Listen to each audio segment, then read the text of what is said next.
Ketemu lagi di sesi 3, masih di talk show Empowering Her, Independent and Fabulous. Ya, Ci, pertanyaan selanjutnya ini menarik juga karena ketika kita lihat tadi dari wawancara saya di luar sana juga sama orang yang saya nggak kenal, ternyata mostly lebih banyak orang bilang bahwa lebih baik menjadi wanita karir pilihan mereka ya.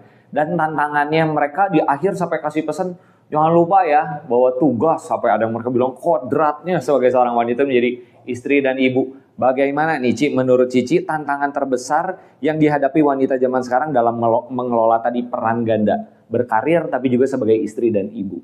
Boleh Ci. Ya, itu cukup tantangan ya sebagai kita sebagai wanita dan juga istri plus dengan sebagai ibu. Ya 3 gelar ya. Ya, Jadi itu pasti kalau kita karyawan mungkin kita pagi sampai malam kita pasti akan di kantoran, setuju ya? Malam baru mungkin waktu buat anak dan sama suami, itu udah pasti. Dan hari libur biasanya mereka akan menggunakan waktu itu untuk keluarga. Tapi dengan kalau aku pribadi, karena bisnis aku ini sangat fleksibel, jadi aku bisa mengatur jamnya. Aku kapan bisa sama anakku, kapan bareng dengan suami, seperti itu. Jadi di bisnis yang aku jalani sekarang aku cukup sangat fleksibel dan aku tidak kesulitan untuk membagi waktu itu. Oh, jadi nggak kepatok Ci ya? Nggak harus misalnya saya absen pagi lalu absen sore, nggak harus? Nggak harus. Oke, bisa atur sendiri waktunya kapanpun. Jadi kalau misalkan anakku lagi holiday, misalnya kan lagi term nih, lagi libur term kan, nah besok aku bisa temani dia, bisa berarti mau kemana? Mau ke mall? Oh ya, aku bisa temenin. Oh, atau biasanya suka tampil, misalnya anaknya perform dari sekolah, berarti bisa dihadiri. Bisa. Bahkan mungkin bisa dihadiri berdua ya, papa dan mama ya. Betul. Jadi kalau ada acara di sekolah, kita sama papanya pasti kita bisa hadir untuk acara dia. Ini kayak apa ya nanti di akhir ya. Tapi ini yang menarik ini berarti membagi waktunya sangat mudah Ci ya. Betul. Kalau untuk pribadi aku sendiri saat ini dengan aku berbisnis, aku sih tidak terlalu banyak tantangannya. Jadi aku sangat gampang untuk mengatur schedule dengan waktu dengan anak dan suami dan keluarga. Jadi aku saat ini tidak ada terlalu masalah.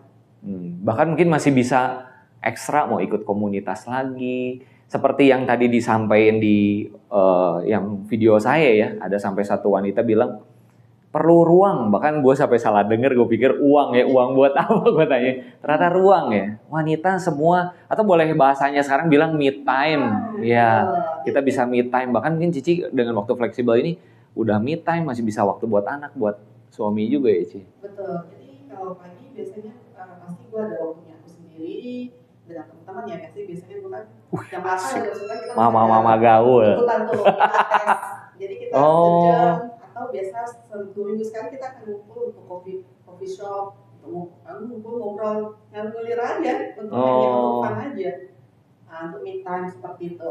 Tapi selebihnya itu ya pas udah sejam dua, kita batasin ya, kalau coffee shop gue biasa ketemu sekitar paling 2 jam, habis itu gue akan produktif, waktu produktif. Betul, ya, atau atur waktu buat antar jemput anak. 2 jam, habis itu udah gue out, kan next time baru ketemu lagi.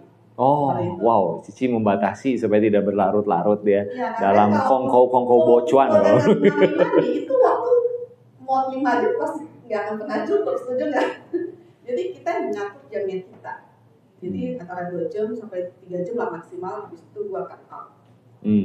Karena kan jam 1 jam 2 kan juga pada mami-mami pada udah mulai jemput anak ke sekolah juga, seperti itu. Wah asik kayaknya. Kalau gua ngebayangin kehidupan Ci Maria bisa tetap berkarir tapi keluarga nggak terbengkalai Ci. Bahkan secara finansial bisa membantu, bahkan mempersiapkan juga buat hari pensiun ya Ci ya. Wah keren banget ini ya. Nah Ci, tapi dari kehidupan wanita Indonesia ini kan faktanya adalah itu adalah sebuah pilihan. Orang boleh memilih berkarir atau jadi ibu rumah tangga. Nah bagi para wanita yang mungkin masih memilih untuk menggantungkan keuangan sepenuhnya sama suami, menurut Cici apa risiko dari kondisi seperti ini? Kalau menurut aku ya, kalau kita wanitanya stay sebagai ibu rumah tangga aja, satu pasti apakah dari sisi keuangan ya? Ya betul. Pasti terbatas banget, setuju nggak? Ya. Dimana kita hanya mengandalkan income dari suami aja. Dan jika suami namanya terjadi kecelakaan kerja ataupun sakit dan nggak terduga, bagaimana kehidupan istri dan anak-anak ke depannya. Menurut aku itu sangat bahaya ya, jika kita sebagai seorang istri hanya berdiam di rumah. Padahal kita bisa melakukan pekerjaan yang simpel dari rumah gitu loh, yang bisa menghasilkan uang saat ini. Apalagi saat ini kan metode untuk cari uang kan tidak hanya bisa bekerja di luar aja di kantoran, tapi sudah banyak bidang-bidang lain yang bisa dikerjakan di rumah. Oke. Ya itu mungkin kejadian juga ya Ci sama keluarga ya waktu Cici masih tadi SD sampai SMP. Papa terkena sebuah kondisi lah ya, sakit penyakit yang menyebabkan akhirnya nggak bisa produktif lagi. Ya bahkan mungkin kalau yang kerja dirumahkan ya. Untungnya seorang istri yang atau mama yang sudah memiliki pekerjaan, udah mencoba merintis usaha. Jadi bukan timing tersebut baru nol, baru start, baru kelabakan shock gitu ya. Tapi memang udah running lah ya ibaratnya. Itu much better mungkin Ci ya. Terus kalau menurut gariskan ya, kalau kita hanya bergantung sebagai istri aja di rumah pada saat terjadi kasus KDRT. Waduh, wah. Kan banyak ya satu KDRT bukan hal yang disembunyikan lagi. Jadi itu udah banyak terjadi ya di setiap di pihak rumah tangga, mau pasangan muda, mau pasangan yang udah tua, pasti ada kejadian KDRT itu. Kenapa banyakkan istri walaupun udah dipukuli di KDRT, kenapa mereka nggak berani pergi? Satu jawabannya, mereka tidak punya income karena mereka bergantung pada suami. Jadi mau diperlakukan apapun. Oh, terima aja pasrah ya Ci. Oke. Makanya itu jika kita sebagai wanita kita mandiri, secara independen dan secara finansial, pada saat kita terjadi kasus KDRT, kita berani loh untuk pergi dari rumah tangga yang seperti itu. Kenapa? Saya bilang seperti itu pada kan nggak mungkin kan seorang wanita mau dipukul terus sama suami. Setuju nggak sebagai cewek-cewek? Setuju nggak? Nggak setuju ya. Maksudnya kalau dipukul terus tanpa salah apa-apa datang pukul, marah. Kan nggak apa sih? Keluarga itu suami istri itu kan harus berkomunikasi, benar nggak? Betul sih. Tapi kalau langsung main tangan, main kaki, pasti kita tidak terima. Kalau kita independen, gue yakin kita akan keluar dari ya udah memutuskan untuk perceraian atau bernegosiasi dengan suami. Mediasi ya. Mediasi, karena kita pasti udah punya anak juga kan. Dari sisi pria juga mungkin sih jadinya sudut pandangnya lain ya. Ngerasa kayak bisa gue bejek-bejek lah, bisa gue apa-apain dia bakalan stay gitu ya. Tapi dengan posisi gini lebih menghargai mungkin ya Ci ya. Dengan kita punya income, kita punya bisnis, si suami juga akan respect sama dengan kita karena kita bawa dalam keluarga tidak menggali income-nya dia sendiri, tapi suami istri juga ikut membantu masalah keuangan di dalam keluarga itu sehingga akan lebih harmonis lagi. Oh iya betul. Dan yang lebih ngeri lagi ya kalau belakangan ini ya karena media informasi semakin luas. KDRT, wah kekerasannya bukan kekerasan fisik Ci, kekerasan mental ya. Ada yang ngerti nggak maksudnya apa ya? Jadi bilang keras secara fisik pukul apa gitu sih enggak ya? Iya. Tapi ngancurin mental gitu ya dari si istri, entah perilakunya itu loh ya menyimpang ya, ngerti lah ya menyimpang ya. Apa gitu ya yang gue pernah baca bahwa sekarang kekerasan bukan hanya dalam bentuk fisik tapi juga didiamin sama si suami, sehingga lama-lama istri merasa tertekan secara mental, dia merasa nggak enak di dalam hubungan rumah tangga itu lagi. Lama-lama itu bisa stres loh. Kenapa? Kita kan cewek ya, pasti lah ya, cewek pasti lebih bawel kan, lebih banyak ngomong karena itu untuk waduh, ada yang mulai senggol-senggol nih audiens. Kalau terjadi silent di dalam rumah tangga itu mental si istri. Iya, katanya wanita itu harus terluapkan lah ya berapa ribu kata per hari. Makanya kebayang kalau ibu-ibu, mama-mama ngumpul tadi pagi-pagi 2 jam is not enough ya benar. Ini 2 unit. Ini 5.000, wah banyak pisan ya, kudu bergilir ya. Dan memang KDRT ini kalau yang di zaman sekarang yang ngerinya ini kan, yang sering kali kita lihat, jadi kekerasannya bukan fisik ya, tapi ternyata baru tahu geningan dia ternyata gitu ya suka banyak diem-diem nggak tahu ternyata suka sesama misalnya amit-amit ya, suka ada yang kayak gitu ya, makanya hati-hati sama yang six pack. Cowok-cowok six pack suka sama itu. Jangan pergi ke tempat gym. Nggak gitu sih, nanti tempat gym nggak laku lagi.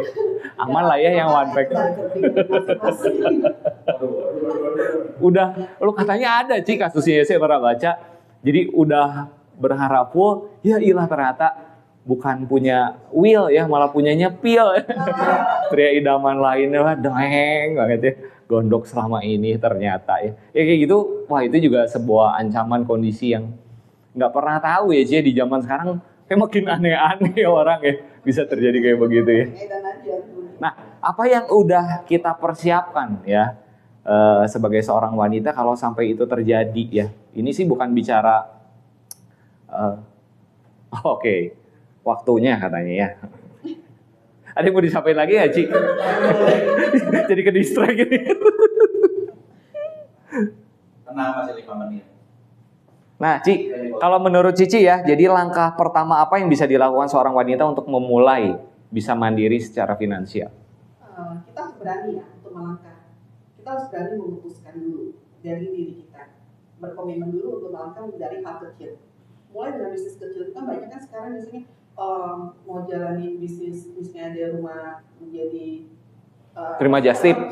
Just tip bisa. Oh ya, kecil-kecilan dulu ya. Atau mungkin penerjemah kalian jago Mandarin itu sangat dihargai juga biayanya. Ataupun bisa banyak kan versi-versi yang lain-lain juga mungkin kalau jago bikin kue bisa juga memulai dari bisnis kue kecil-kecilan. Kan sekarang media sosial udah sangat open banget kan. Itu bisa juga di IG, bisa di TikTok. Mungkin dengan kemampuan diri masing-masing aja ya. Kita cek kita punya kemampuan apa, dimulai dari itu ya. Disesuaikan sama kondisi juga mungkin sih ya. Betul. Kalau ternyata kondisinya wah saya mengharuskan saya stay di sini, jangan wah saya peluangnya menjadi tour guide tuh lengit ya. Hilang terus kapan urusan nanti. Misalnya. Target itu sih ini ya. Itu mungkin hobi seseorang. Oh, iya. Karena dia mungkin suka traveling. Jadi dia memilih menjadi tour guide. Ya tapi kalau itu ibu rumah tangga sering hilang ya. Kok curhat tuh?